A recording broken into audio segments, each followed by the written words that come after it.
장사할 마음이 생기겠습니까? 그래서 조선조 사회에서 청빈한 사람이 최고다 이렇게 됐습니다. 청빈은 뭐냐? 깨끗하고 가난한 사람이 가장 존경받는다. 이러니까 선비들이 그야말로 청빈하게 살려고 노력을 했어요. 그래서 농사를 짓는데 가만보면 주로 여자들이 농사를 많이 지었습니다.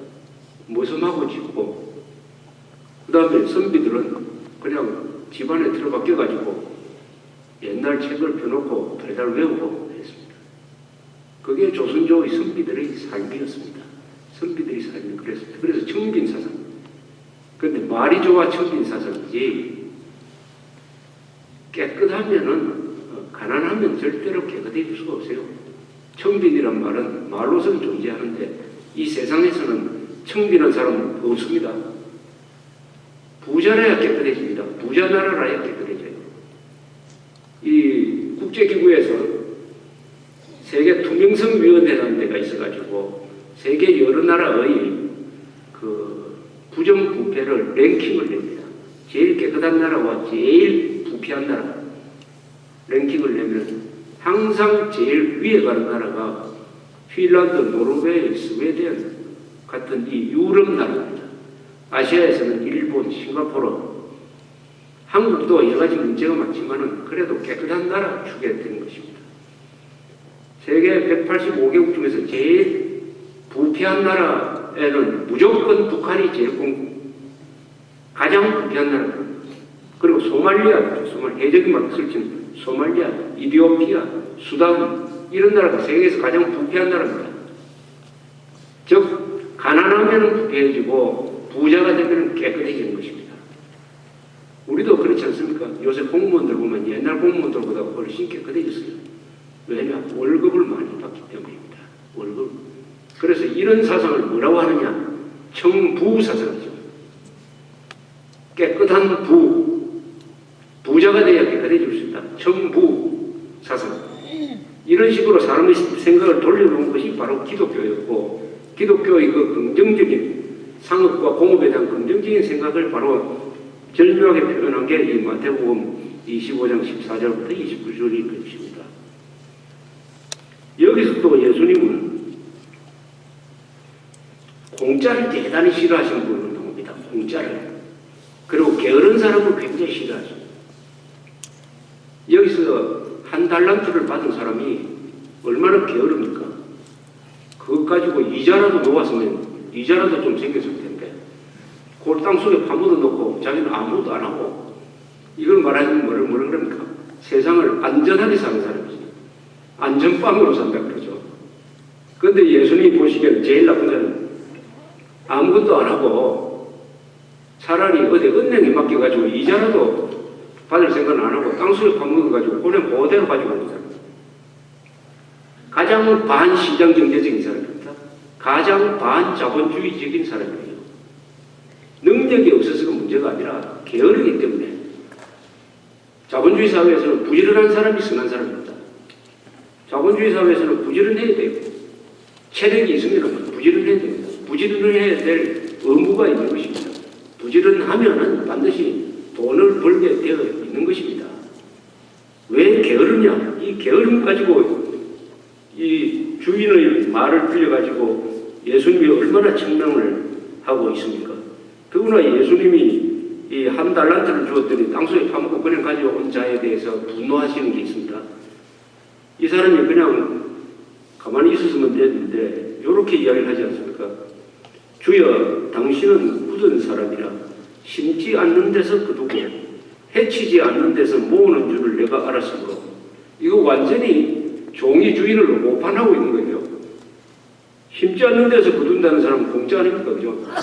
주인을 공짜 심리를 가진 사람으로 잘못 판단을 하고 자기의 행동을 합리화하고 있습니다. 거기에 대해서 이 주인이 화를 내는 장면이 여기 나오고 있습니다. 공짜. 자본주의 사회에서는 공짜가 없습니다. 민주주의 사회에도 공짜가 없어요. 공짜가 사람을 망치는 가장 효과적인 독이죠. 독입니다. 그런데 사회주의 북한에서는 온통 공짜예요. 공짜로 주겠다고 그럽니다. 공짜를.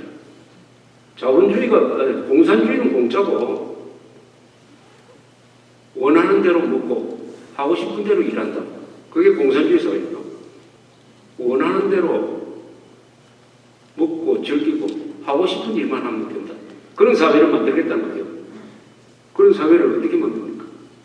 그러나 자본주의 사회에서는 능력이 있고 체력이 있으면 일을 해야 된다. 일 안 하면은, 능력이 있으면서 일 안 하는 자는 어떻게 된다 하는 것을 여기서 잘 경고를 해주고 있습니다. 그리고 예수님은 5달란트, 2달란트 받은 사람이 그걸 가지고 장사를 한 것을 아주 높게 평가를 합니다. 그래서 예수님은 그 장사를 하다가 설사 손해를 받더라도 그것은 용서해서 합니다. 손해를 봐도 괜찮다. 그러나 절대 돈을 가지고 섞이고 있으면 안 된다. 돈이라는 것은 돈이 돈다는 말이니까 돌아야 된다.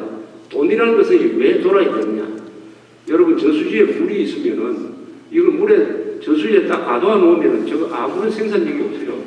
저걸 뽑아가지고 논에 쓰고 공장에 쓰고 해가 그 물을 돌게 해야 공장도 돌아가고 논에서 농산물이 만들어지는 것입니다. 돈도 금고에 딱 받아놓으면 아무짝에 쓸데가 없고 그건 휴지예요.